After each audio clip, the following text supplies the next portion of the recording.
So this week, we're going to start with the juiciest part, the part that everyone is most excited about when we crack open one of these books, those subclasses. Bards aren't druids, and teleporting isn't druidy, so get away from the moon. Play or nay! Hey!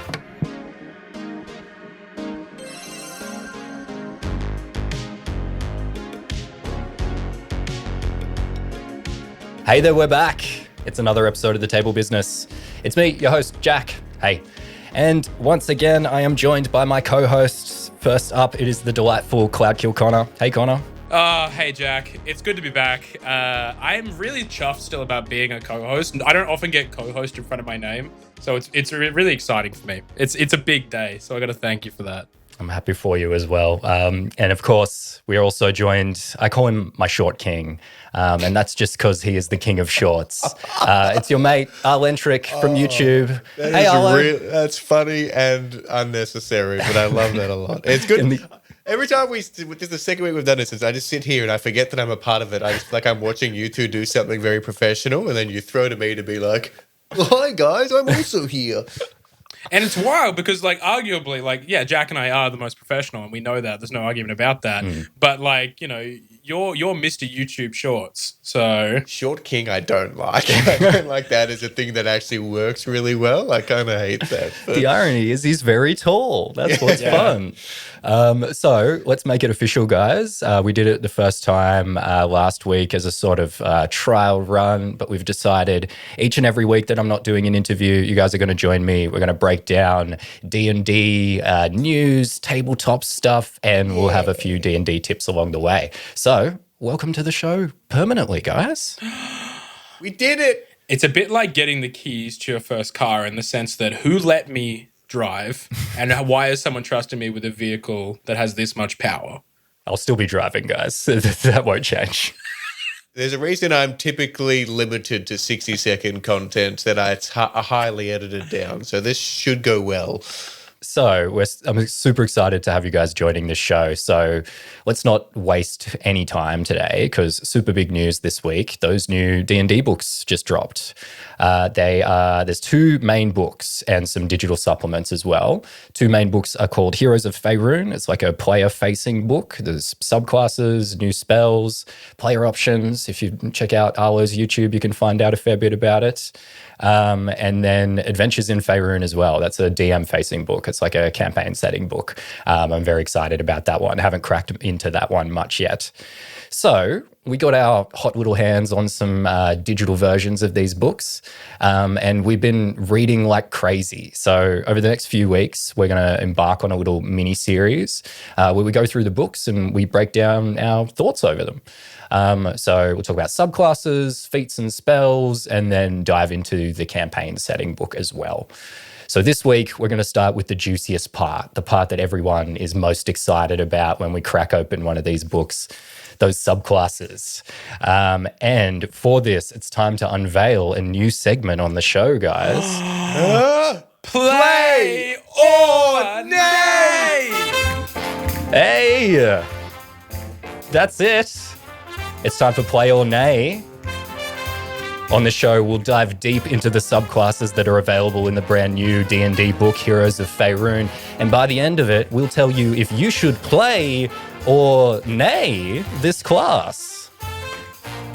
So let's get into our first one. Shout out to you, Connor, on this name here. I threw it out very briefly. I was like, any idea for names for this? And you gave it immediately. It was knee-jerk, too. It was a knee-jerk reaction to when I saw your message. Something overtook me. My fingers hit keyboard, and that just came out of me. So first class up is a bard class here. So it's the College of the Moon Bard. So this is kind of like a bard that is also a druid. Getting some enthusiastic faces on this one right away. So yeah, that's the main thing here. Bard that is also a druid. We'll talk about if that's something that folks have been hankering for in a few minutes. Sorry, my apologies. Don't be. We have to come to this with an unbiased view, okay? No, that's not true. People look to us as the bastions of knowledge, and we have to provide that. Oh yes, we're not Anyway, so let's talk about the abilities. So the big thing I think with this class is the level 3 ability. You get a free teleport when you use Bardic Inspiration. You also turn invisible till the start of your next turn. This upgrades at level 15. You can teleport an ally as well, and they also turn invisible when you do this. So first thoughts on this. What do we think about this free teleport? I think it's really cool. I think that as a bard, I think you get shoehorned into using your bonus action for Bardic Inspiration a lot. I like seeing, or just like regular Bardic Inspiration, I enjoy seeing different uses of Bardic Inspiration. I think like the College of Sword like flourishes are really cool. I think any application of your Bardic die that isn't a normal Bardic die is way cooler than normal. So for me, this is a win. I think this is cool. I like this part as well. Arlo? I think it is very cool also. Do you? But bards aren't druids, and teleporting isn't druidy, so it's like they're dipping their toes in and then they're not dipping their toes in the right area. And I love druids. I don't want a bard to be a druid is my thing. And then I think it's very clear with my face. I don't mind this subclass. I just don't get. I do not like this subclass. I don't know. Okay, but on the heal though, not on the teleport, you're fine with the teleport though. I think getting a free teleport 30 feet, pretty cool. Turn invisible, pretty cool as well. Oh, they're super cool things. I just don't get away from the moon. What's it got to do with the moon? Get away from the moon. Stay back from the moon. You might even argue that like it could potentially swing to like being a little bit overpowered because you're getting a lot of bang for your buck there. Because you're giving a Bardic, crazy. You're teleporting and you're turning invisible. Like that's good value, man. Oh, so that's all that's not like pick one. You get all those things. That's sick. Yeah, you can have the invisible condition and teleport up to 30 feet to an unoccupied space you can see as part of that bonus action. And then the ally as well at level 15. That's pretty crazy, actually. It's cool defensive utility there, that's for sure. But then also at level 3, when you heal with a spell, you get some bonus healing here. You can spend a Bardic Inspiration and heal the amount rolled on the dice. You also give plus 10 speed when you do this. And at level 15, you can choose to expend a d6 instead of the Bardic Inspiration die. That's fine. That's perfectly fine. I don't think bards needed any more like kind of healing, to be honest. You know, I've always kind of been at odds with a bard like being a healer. I think it's just kind of like there's other classes that do it much better. So I'm like, yeah, you don't really need to give them any more. You know, it's fine. That's fine. I'm sounding like Arlo. I mean, I'm chuffed about this. I'm a Suki Lala. You don't have to come down to my level. I'm stooping down. This ability, I think, is underwhelming. Absolutely. Yeah. I think the healing you're getting is pretty minimal. The plus 10 speed, that's pretty weak as well. I don't think there is much to write home about there. But this next one, the level 3, learn 1 druid cantrip. This is pretty sick. I think this is cool. Get yourself guidance. Friggin' let's screw over every ability check that the DM throws in front of you because you got Bardic Inspiration and guidance that you're throwing out. Actually. That could be fun. What would you take, Connor? I love a thematic because it's a cantrip. Yeah, it Druidcraft 100%. It's useless, but like the applications are so fun. And as someone that does enjoy a lot of like role play, I think that is a really solid spell to take if you're like, oh, it's going to rain tomorrow, because you can tell the weather from it. I also really like any ability that lets you learn another language. Yeah, I think that's so fun. Cool. You know, whenever I see that little bow on top, I'm like, it's Christmas, baby. Because yeah, you also get Druidic here as well, which is very cool. Yeah. What about you? What cantrip are you taking, Arlo? Just playing a druid. If I want to play a druid, I'm not going to. Not even going to entertain that as a hypothetical. This is my overarching slight annoyance with this. If you took the first 2 parts of these level 3 things, this thematically doesn't tie in at all with the next 2 things. Like the fact that you get moon, like you getting moonbeam is just because of the name moon. What's that got to do with the teleportation stuff that you kind of build? Does Circle delving of the into? Moon Druid get teleportation? I don't know off the top of my head. I mean, they get like in the same sense that like they can have tree stride or spells like that, but they don't have any base like teleportation or anything of the sort. Another subclass like this that would be comparable to this would probably be like Oath of the Ancients Paladin, because they get Moonbeam as a learnt spell, but they're more about, you know, protecting the green and very kind of like Green Knight vibe. So I agree in the sense that some of these abilities seem at odds with each other. It seems like someone was just like, what if bards liked the moon? You know, I have no issues with any of the abilities. The flavor of this subclass, I do not like at all. I actually like all of the features in it. I don't really care about, obviously, the one you touched on, the little healing boost. But yeah, Druid cantrips. Druid's my favorite class in D&D. I think there's a lot of fun Druid cantrips because Druidcraft is the prestidigitation of not being a wizard. And yes, Moonbeam is also a very cool spell. Then that is the last thing that is on this list. It's not the last thing you get. I think Capstone is the level 15 abilities that I already mentioned.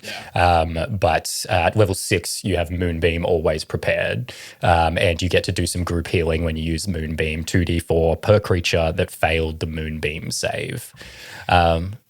Moonbeam's a cool spell. That additional effect is kind of like, oh, come on, give me something here. Like the 2d4 first thing that failed the save. Like, ugh. The best part about like the ability as it's written as well is that you can modify the spell so that you glow faintly while the spell is active. It's very like Mr. Burns, I bring you love. But yeah, I think basically feels like the main thing for this class is teleporting using Bardic Inspiration, which makes you like a defensive subclass that puts an emphasis on using your Bardic Inspiration in combat versus handing it out outside of combat, which might change the way some folks play bards. I know some folks do like to give out their bardics as like a lump sum before combat happens. So that might impact how some people are playing their class for this one. Let's talk class fantasy on this one because we definitely diving deep into the mechanics here. Because yeah, I think essentially the question I have for you guys, when you're thinking my next bard character, do you ever go, gosh, I wish he was a druid as well? I've never read the druid section of any D&D book, so I couldn't tell you. So that's one no. That's no. And Arlo, have you ever asked yourself that? No. Because that's all he's read. He's only read the druid section. Yeah, I'm like, I had to read what a bard was. I think that speaking very quickly, Arlo, on you like saying reflavor this, the immediate thing that pops into my head is like a Nightcrawler type of situation here, like boom, boom, boom, like popping around different parts of the battlefield. That's what this kind of feels like to me, more so than being of the moon. Shout out to my friend Chris from Houndsong Games, who made a game called Relict that has a character called the Blink Knight that teleports all over the place. That's the whole thing. He says it's like barely got any damage, but it's the funnest thing to play because it's just chaos. Check that out.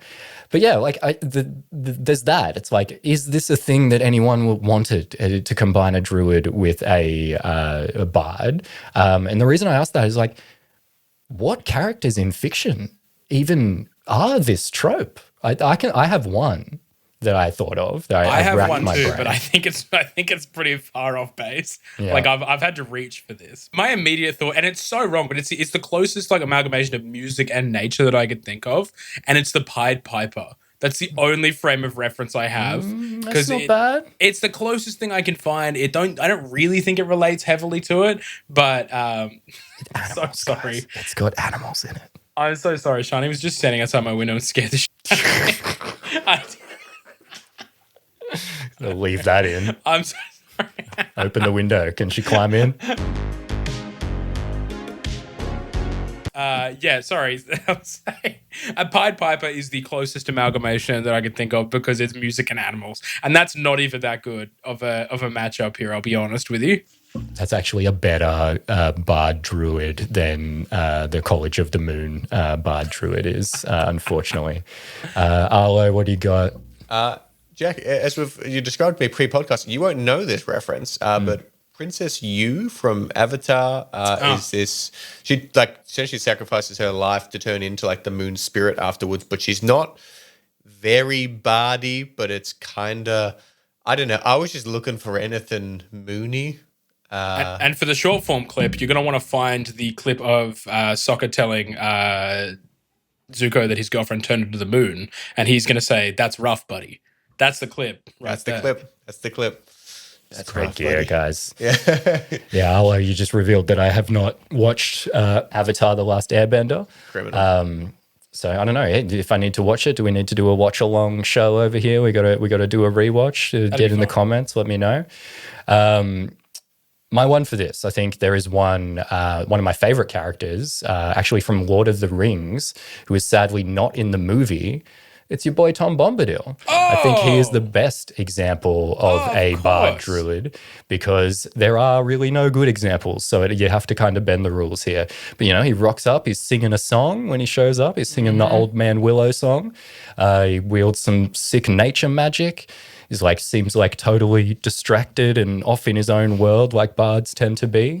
The ring, he doesn't care about it. He just gives it back. He's the only character in the whole fiction to be completely unaffected by it. That's not really druid related. That's just cool. I just like that part. That's just baller. Any chance you have an opportunity to talk about Tom Bombadil, I think you have to insert it into a conversation. Tom Bombadil rules, guys. I'm always looking for opportunities to insert a Tom Bombadil into a campaign just to mess with people's heads and be like, how did that character know all of our last names? That's really weird. That's good. I would not have pulled that. That's clever. That is a good pull. So let's wrap it up here. Play or nay? What do we think, guys? Arlo, is it a play? Out of spite, no. No. I'm keen to try it. Yes. Yay. Nay. Was it yay or nay? Play or nay? No, you're going to say play. Play. I've circled back around. I'm actually going to go nay, because I actually can't ever see myself playing this. I think that I would recommend it to someone, but I don't really think there'd be a use case for it. I think I would say it flippantly, oh, here's what you can do as a bard, and it would be at the end of my list that I would recommend someone, but I don't know if I would ever play it.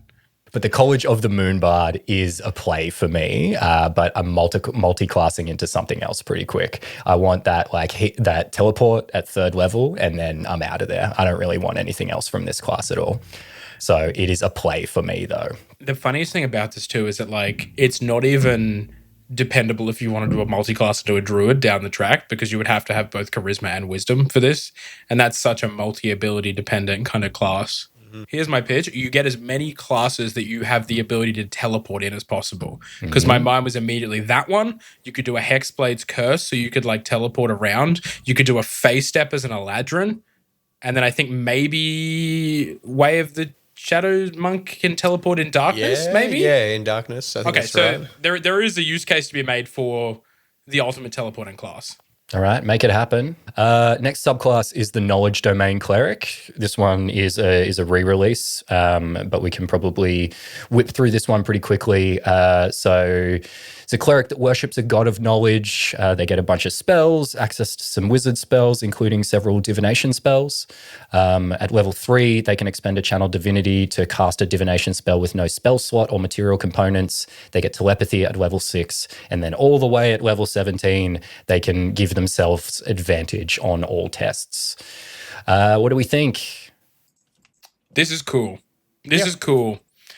I'm a big fan of clerics who aren't you can be devout. You're following a god of knowledge as it is anyway, but I'm a big fan of cleric utility as opposed to healing, and having divination and wizard spells is so cool.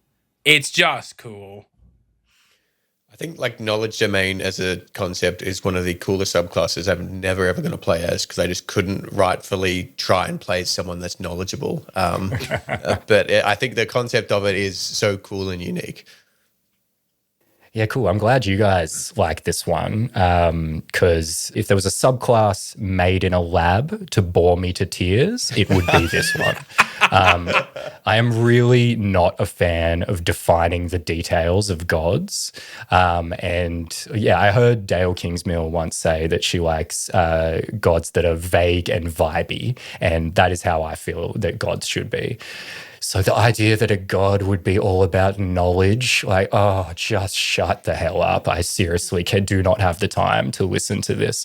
Like, isn't it's it such a fun inversion though on the trope? Like, gods are meant to be these unknowable entities, and then it's like, nah, man, here's my infinite library of everything that's ever happened, and here's me to a T. That's interesting, Jack. I have bad news for you, Connor. That is every god in D&D is like that, and they are detailed in an extremely absurd detail. There is no god that is vague and unknowable. They're all like, I need to go to war with the other gods. That's their only motivation. Let me tell you a little something about Mistra, and then you're there for like 6 hours hearing about Karsus and the weave they're like and all this betraying each other. Come on, I want Tom Bombadil to be my god. That's what I want. I thought I was playing D&D, not Hades 2. There we go. Nice, good sick reference. This is not for me. This one, I don't really like it, but primarily just because of vibes. I think it's really cool because realistically, if you had the right stats at level 3, you are rolling crazy Arcana checks.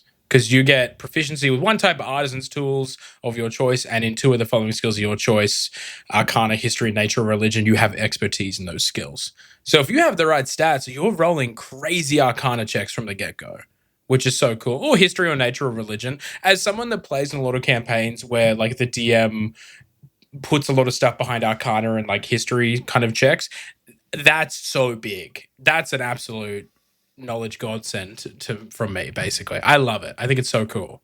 I think everything I like about this again, this is never a subclass I would even try and play as, because it's not flashy, it's not bright and colorful, it's not the equivalent of someone playing Subway Surfers on their phone, but it feels a role that doesn't exist in another subclass, and I think that makes it a useful and versatile subclass. Like it is so utility based and so different compared to, like, I'm not going to keep bashing on College of the Moonbud because it is interesting-ish, but so I bashed on it more than I wanted to. But like, there's things that can do those things already in a sense. Like, there's not anything that is this intellectual, utility-based clerical. Like, it just feels, and that is someone's cup of tea. And I've played with players who play the hell out of knowledge domain clerics, and I think it's so interesting to sit alongside and play and see them doing the things that I can't even conceptualize, because all my people are druids or warlocks, and that's it, and repeat that on loop. I think it's,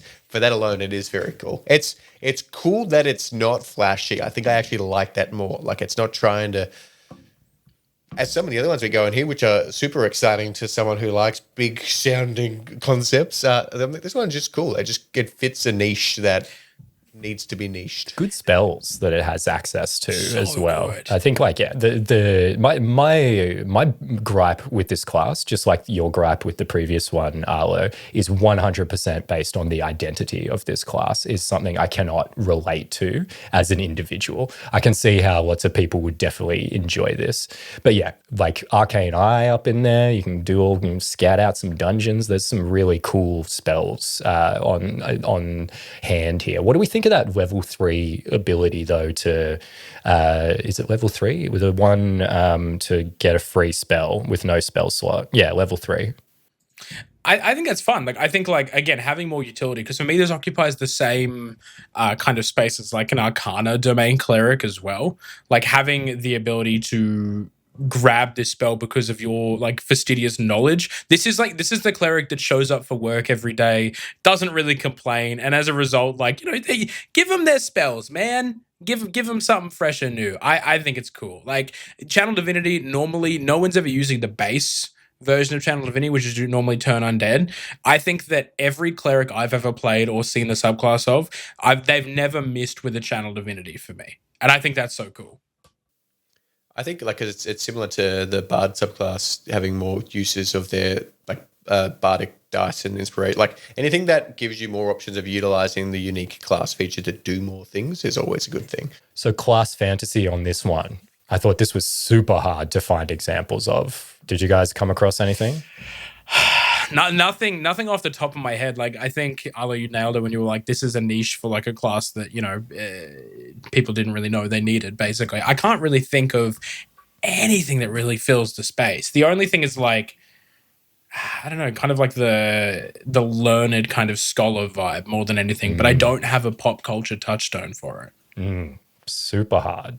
Which is weird for me because I normally have a reference for everything.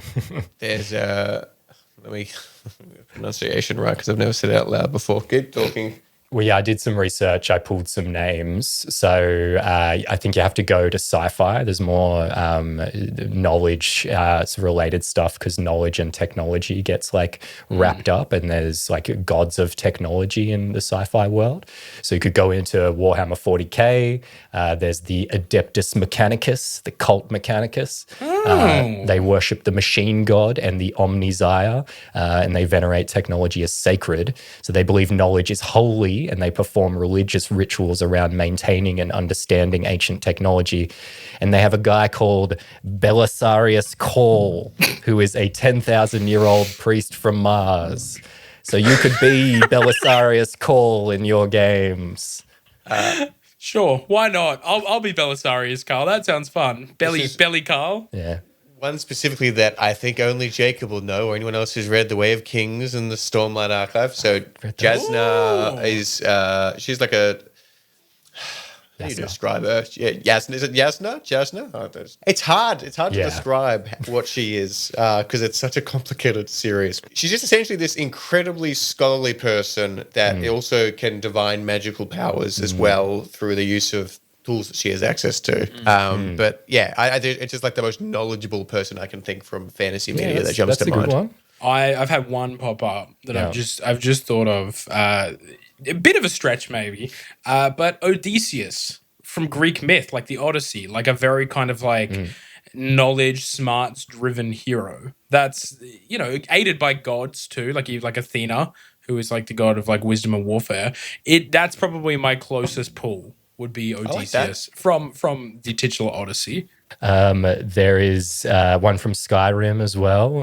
This one might be stretching the friendship here. There's a Daedric prince called Hermias Mora. I don't know. What? Hermias Mora. I don't know. Doesn't ring a bell. He's the demon prince of knowledge, memory, and fate. Pretty sick. So you could play as that guy Septimus Sigmus from Skyrim. He's that guy who's living out in the ice cave. He's got the Elder Scroll. Septimus Sigmus. He read the Elder Scroll and then he went crazy. And he was kind of a follower of Hermias Mora, but like Hermias Mora was also kind of just tolerating him because he wanted the same thing that Septimus Sigmus did. So look, maybe it doesn't apply, but I had to put something here, guys. All I remember from that, and that's so niche for me, there was a glitch back in Skyrim where you could like infinite level up loop in that spot off reading the Elder Scroll. Like there was like a save scum technique. So I got knowledge of that. So technically I am a great example. There you go. You are a follower of a knowledge god. Septimus Sigmus. Okay, play or nay on this one. Arlo, you first. Nay, it's just not a class I would ever want to play as, unfortunately. I just don't think I could fulfill the class role properly, so nay. I'm in my cleric era right now, boys. This is a huge play for me. I love it. And knowledge domain cleric is a nay for me, unsurprisingly me. So let's talk about that Banneret Fighter. Ooh, boy. Speaking of nays, this is a fighter who protects and inspires others on the battlefield. They get some language-related bonuses and extras right away. Level 3, second wind can heal your allies, 1d4 in a 30-foot aura. At level 10, action surge can affect allies. They can either make an attack or move up to half their speed. And at level 10, they can give allies uses of their Indomitable. I think this is... I love this. I think this is brilliant. This solves the issue of fighter whacks his sword 4 times and ends his turn. Does it? Explain to me. Arlo, back me up. Expand on this. I'm actually a bit on the fence with this one, so it's pretty funny. Like, I think it's interesting. I think it's different. How do I feel about this? I'm so on the fence. I feel like I'm taking crazy pills right now, guys. I think you just get bored by things that don't make number go bigger. No, I get bored by stuff that is bad. Is what I get bored by. Okay, well, let's dive into that then, Jack. But what? Go on, explain. Like, what's Okay, cool about may this? I- I may really I make don't. my I don't. case? I don't see it. I don't All see right, it on brilliant. this Let one. me make my case. Everyone who has ever complained about a fighter has complained about a lack of utility. They're like, I don't get to do anything outside of combat. That's the primary thing. Polyglot, you learn one language from the language table. When you finish a long rest, you can replace a language learned from this benefit with another language you have heard, seen, signed, or read in the past 24 hours. You're in a new city. You're like, oh man, they all speak like Loxodon here. Be a real shame if we didn't know how to speak it. And the fighter's like, dude, I picked this up last year. Let me sort it out for you, man. That's fun. Group recovery to get hit points, that's literally being like, come on, fellas, you're not done. Get up. You're giving them like basically a healing word. That's so cool. I feel like I'm going crazy here. I think the biggest draw to me with this entire subclass is, and not to skip too far ahead, but the like the fictional comparisons. I watched the like closing fight scene from I think it's Return of the King, where it's like ride now, ride for that. Yeah. I listen to that 4 times a week, and that is this subclass. That is like whenever I need That's a the little pick-me-up. flavor of this subclass. I would fully agree with that. It is the abilities are the flavor as well.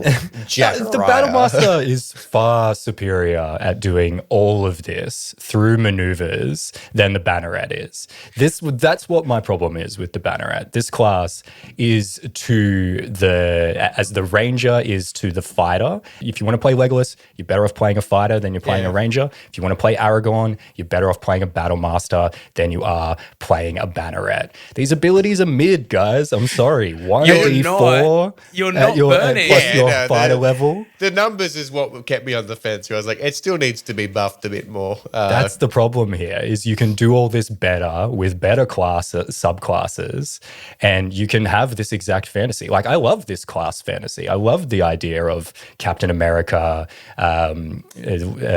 Aragorn was the other one I just said. There's so many great options. This is probably this is one of the most robust in terms of class identity to me.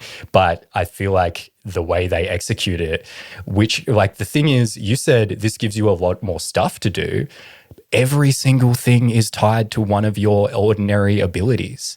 There's nothing new that you get here. This is just use your stuff and new stuff happens. But there's no superiority dice currency to this. You're not being like, oh, I have to limit my superiority dice to use this. This is like, well, I'm going to action surge anyway, and then I get this cool addition based off the fact of that. You were going to use action surge. You may as well get a little bit of extra sprinkle on top for using it.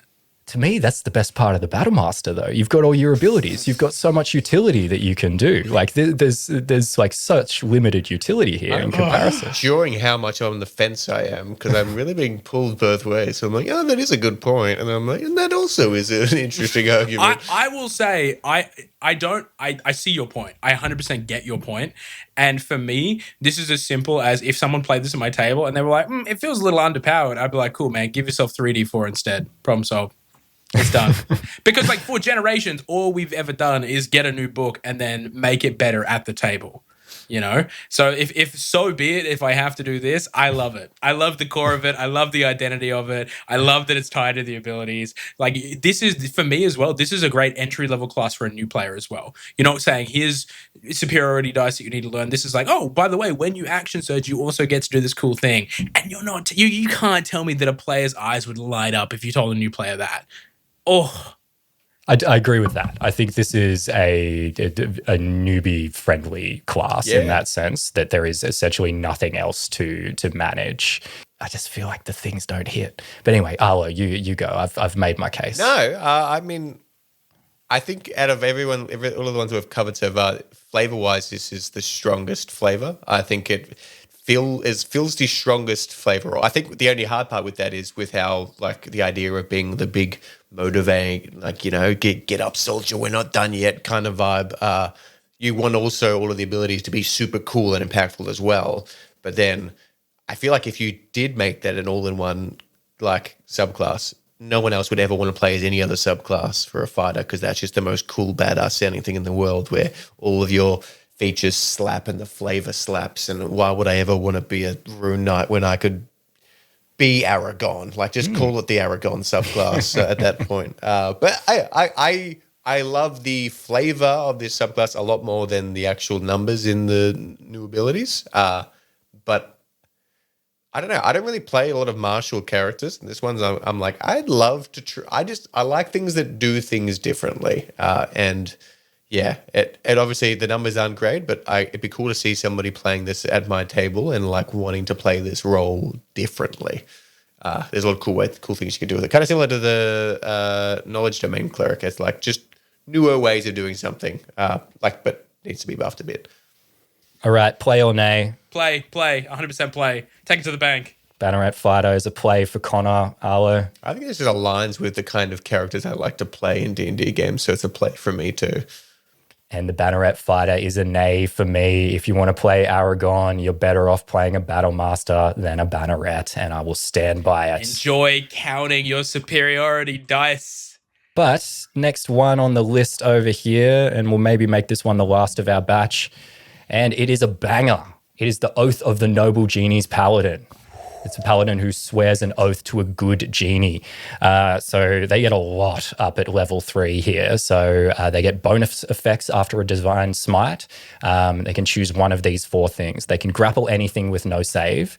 They can teleport and become incorporeal, gain damage resistances, gain status immunities to prevent you from moving. You can deal extra fire damage on the smite target and 1 extra enemy, do 2d4 on that. You could push the target 10 feet and make them prone. That's all extra stuff for you on smites. Then also at level 3, you get unarmed defense as well. So you can be a cool, shirtless barbarian. Not barbarian, I've just mucked up all my words, paladin. And then at level 7, you can choose a damage resistance for the party in combat. And once a turn in combat, you can change it. No action required for that. Then at level 15, you halve damage with a reaction. And level 20, you gain a fly speed of 60 feet, and you can spend a reaction to have an ally automatically succeed on any failed D20 test. Guys, tell me this isn't the coolest subclass out of the batch. I think this is the coolest. I think this ticks.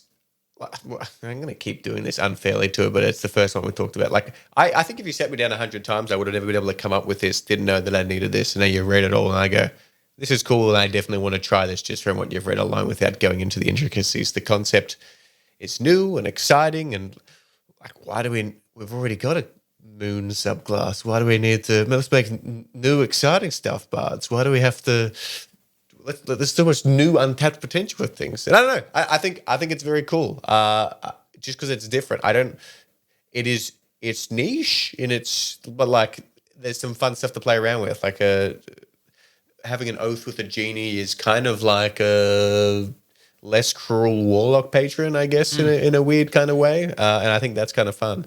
The only comparable for me for this is the warlock genie subclass, but it's like that meme where it's like Daniel and then like the cooler Daniel, and it's just the same guy with sunglasses on. Like, this is the cooler Daniel.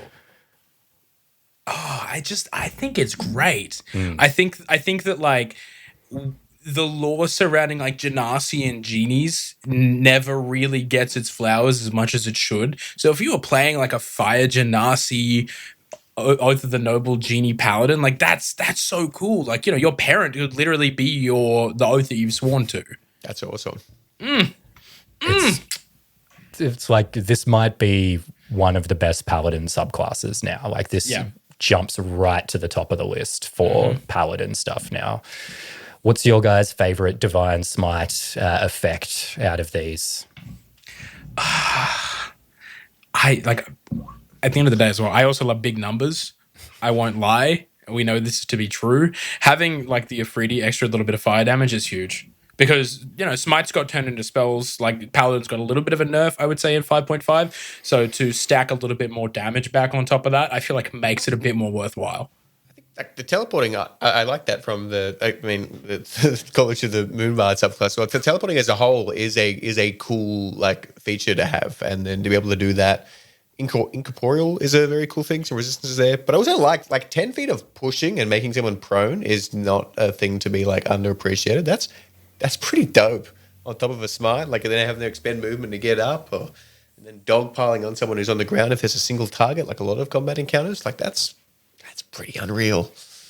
And we've all mentioned different ones as well, because I'm going to mention that grapple anything with no save. Oh, yeah, we talked about this. That's going to get patched. That's going to get patched out. They're not patching my book, Connor. They can't come to my house, make me change what's written in there. Take it out of my cold dead hands. That's it. But like, yeah, there's no save, so you can't just be like legendary resistance against it. It's just like, oh, I'm going to grapple the dragon, and the earth emerges and crushes it down. Like it's such a cool image, and like, my gosh, that is powerful type of thing. Like to be able to just grapple anything. Like there's a few things that are like that. I think maybe on purpose in a lot of D&D. Like there is a few things where it's written in a way that you're like, wow, that seems crazy, and nothing's ever been said about it. Like I think it's Wrathful Smite back in 2014, where they have to make a wisdom save to not be frightened, but then to break the frightened effect, they have to make a wisdom check. It very specifically says check instead of save, and most creatures are only adding a +5 to their checks, if at max. So like it's something like this. I'm like, maybe this is intentional because it's a genie. Yeah. Well, like the level 20 ability here, spend a reaction to have an ally automatically succeed on a failed D20 test. Like that's pretty. Also, that reads as pretty broken. Like it is a level 20 ability, but like is it a 10-minute time on that or 1 minute? I think it's 10 minutes. I think most paladin ones are 10. Yeah, I think 10 it's minutes. 10. Dang, that's like a full combat. Just like, yeah. You honestly, you probably won't see the end of that ability in most combats. This one is just super cool. This is like one where you're just like A+. You guys nailed it all. I feel like I don't have any negative thoughts about this. Also, the fact it's called Minor Wish is just fun. Like just for cool. Purely for the flavor of all of the abilities here. I think like the language is awesome. Noble Scion, like really leaning into that elemental energy of these genies. Because I think a lot of people, like you say genie and they're like, Aladdin, not the Will Smith portrayal, the good Aladdin. But like this is leaning into like all of the parts of like genie and like Genasi lore in D&D that is so cool, man. Where would we go for the class fantasy of this one, do you guys think? This one I struggled with a little bit as well. I have such a weird pull for this. Go for it. Okay, so when I was a kid, there was a series. This is honestly, if anyone gets this, get in the comments and tell me you read this book too, because maybe it was just me. There was a book that came out in 2003. I read it after that because unfortunately I was a little too young to read it in 2003, Anyway, I'm not going to continue that sentence. It was called the Bartimaeus Sequence, and there was 4 books called The Amulet of Samarkand, The Golem's Eye, Ptolemy's Gate, and The Ring of Solomon. And the whole thing was basically about like early 1900s magicians capturing genies and like binding them to their will. It's so cool. Oh. And there was this like lippy, mouthy genie called like Bartimaeus that was like the main character essentially. And the person that he was bound to, you pretty much used him in like a paladin warlock sense, where like his abilities only stemmed from this genie character. That's cool. That's awesome. So niche. I don't know if anyone else is going to get that, but for me, huge. I hope someone does. It'd be so cool. Someone's going to be stoked right now that they heard that book series get mentioned. Arlo, anything pop to mind for you? I wrote Jafar if they were a good person. I wrote that as well. Okay, but you guys have to go on like a 10-minute tirade about it, like I did. I mean, I don't have 10 minutes of content. I suppose Jafar if they were a paladin. Yeah. I think Aladdin and Jafar from the Disney movie are like good examples of like characters who are empowered by genies. Like there's like a transformation element to it, it feels like, where you become different from how you were previously before you become empowered. So that could be a fun thing to play out as a character. Because yeah, like another example which is similar, but it's like a bit of a stretch, is like Shazam from the DC universe. That's not a bad pull though. That feels very, analogous to this. Yeah, he had his powers gifted to him by mystical beings. And again, it's a transformation from one form to another. So it could be a fun thing to play out. Like, I think that's a really good comp, actually. Yeah, when you go into combat, like you put the ring on, you become a big like avatar of the genie type of vibe. Or maybe you just always are that. Like it could be a fun thing to play out. At an absolute stretch, you could say Sora from Kingdom Hearts. Hey, you could say that. You go in and you have all your fun little keyblades, whatever, but like you have all your final, like your drive forms in number 2, you're getting different abilities, like based off like, kind of elemental, like one's magic, one's like more attack driven. That, like, I think like there's something there. There's a case to be made, that's for sure. Ryan Reynolds' best movie, Green Lantern. Oh, yeah. We all love that one. It's one of my favorites. Play or nay? Play. 100% play. 100% play. In a heartbeat, I'm playing this multiple times. Yes, Oath of the Noble Genies Paladin is a big play for me. This one sounds super fun.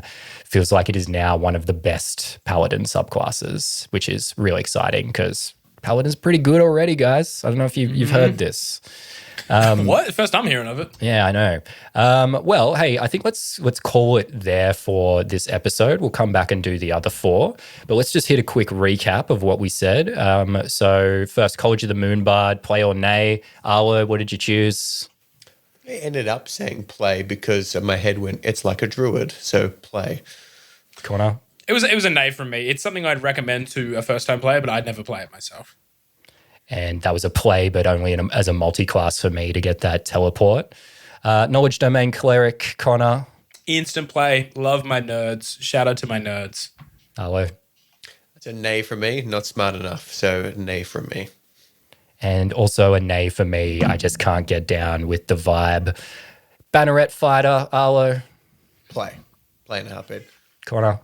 That's a play, baby. I could do this all day. Give me Captain America. Big nay from me. And last off, Oath of the Noble Genies Paladin. Connor? Play. Smash. Play. And me play as well. All right, well, thanks for joining us for part 1 of this series. We'll be back in the next episode to go through the remaining 4 classes. But Connor, Arlo, thanks for joining me. Thanks for having us. Thank you, co-host. No, you know what? Thank you, co-host. And thanks to our actual host as well. Thank you. And in the meantime, I'll catch you in the next episode of The Table Business.